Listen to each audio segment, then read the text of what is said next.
It's just after 9 a.m. in a remote section of Lincoln Woods, but dozens of people have already been here for hours, getting ready for another day on the set of the movie Moonrise Kingdom. Within steps of all the action, a crew from Julian's Restaurant in Providence hired to cater food for the production. The restaurant has been a fixture in Providence for nearly 2 decades. Last year, Julian's bought this double-decker bus and converted it to a mobile kitchen, equipped to feed hundreds of people at a time, on short notice. Julian's won the bid to provide food for the cast and crew of Moonrise Kingdom.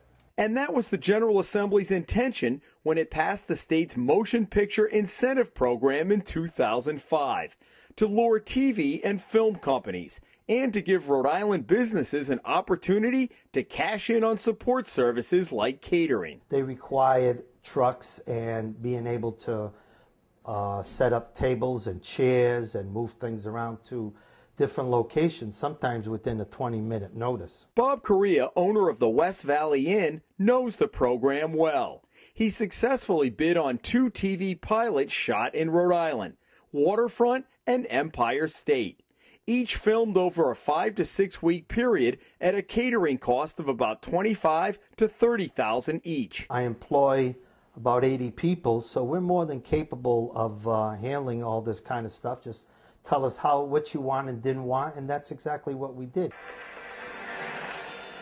So when Correa heard ABC planned to film the crime drama Body of Proof in Rhode Island, he bid on the catering job last summer. But this contract was literally 10 times bigger, more than $250,000 over 6 months. The West Valley Inn didn't get the job, and Correa figured he lost out to another Rhode Island caterer. He later heard that the job went to an out-of-state company. The caterer that won the bid is Hat Trick Catering.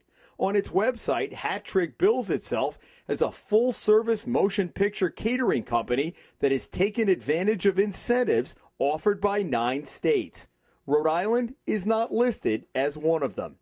We found that Hat Trick incorporated with the Secretary of State's office 10 days before Body of Proof began shooting at this converted studio on the backside of the Warwick Mall. Paul Kuzmich of Austin, Texas, is on the incorporation papers as the manager of the company, which listed 99 Allen Street in Woonsocket as its address. That address is this condominium complex. Hat Trick is not listed in the yellow pages or online white pages, and the voicemail box for Kuzmich's cell phone, which carries a Los Angeles area code, was full every time we tried to reach him. And I talked to the Rhode Island production company, film production, and they said that they were a registered Rhode Island company, so I just left it at that. But I started wondering, nobody ever heard of this catering company. Usually in this business, we all know about each other. Hat Trick Catering. Had you heard of them? Never heard of them. And have you heard of them since? No. So that led us here to the Rhode Island Film and Television office across from the State House to get some answers about the catering for Body of Proof. Body of Proof was about $34 million of direct spend into the state of Rhode Island. Executive Director Steve Feinberg has been a tireless advocate for a TV and film program that studies show has pumped millions of dollars into the state's economy. Feinberg is both a cheerleader and defender, staving off periodic attempts to scale back or eliminate the tax credit program. Feinberg notes that for every dollar invested in the tax credit, the result is $8 in economic activity. Part of the law requires that in order for vendors to qualify, they must be Rhode Island companies. You have to form a company in Rhode Island, right? Mm-hmm. You have to have an address in Rhode Island, right? Mm-hmm. You have to have what the Division of Taxation called a nexus. Feinberg says Hat Trick met that definition, and once a company qualifies, he refers them to the production company, which makes the final decision.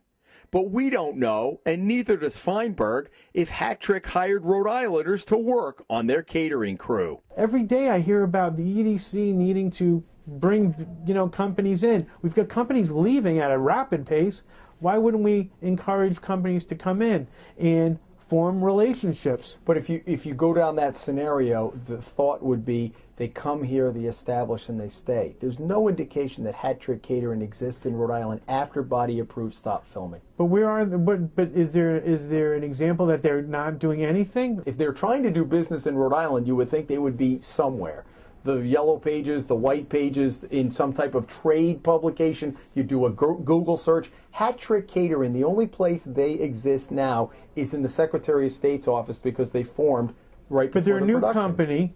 Okay, again, I don't know enough about the company. I don't want to defend it. But they're a new company that formed. And who knows if, but again, I don't know the nature of the company. What if they found out that there's so many scenarios as to if they shuttered? I don't know. As soon as production is over, they pack up and they're gone, and how much taxes are they going to pay? What about those who would say, well, this is just sour grapes from a guy who didn't get the job? There's been other jobs that a lot of other jobs that I've bid on that I don't get. Every day someone calls us up for some kind of catering, and I don't get it. Some I do, some I don't. I mean, that's part of the business. But what's a Rhode Island company, Jim? Well, apparently, according to this, is all you have to do is file. Well, what is a Rhode Island company to you? Is a Rhode Island company? Here's what I ask you: should we make it? Hey, you really can't be a Rhode Island company unless you've been here for 5 years. Like, you're not a Rhode Island citizen unless you are here for how many years? Are we going to now tell businesses? Is that our new approach? No business. We don't want any new businesses to form here. Is that what we want? Well, I don't think that at all. But I think the argument here is, where have they been since then? And I'd have to sit down and find out. You think that violates the spirit of the intent of this? I think it does. I mean, like I said, I don't mind as long as a Rhode Island company gets it, but they're not really a Rhode Island company. Jim Hummel for the Hummel Report.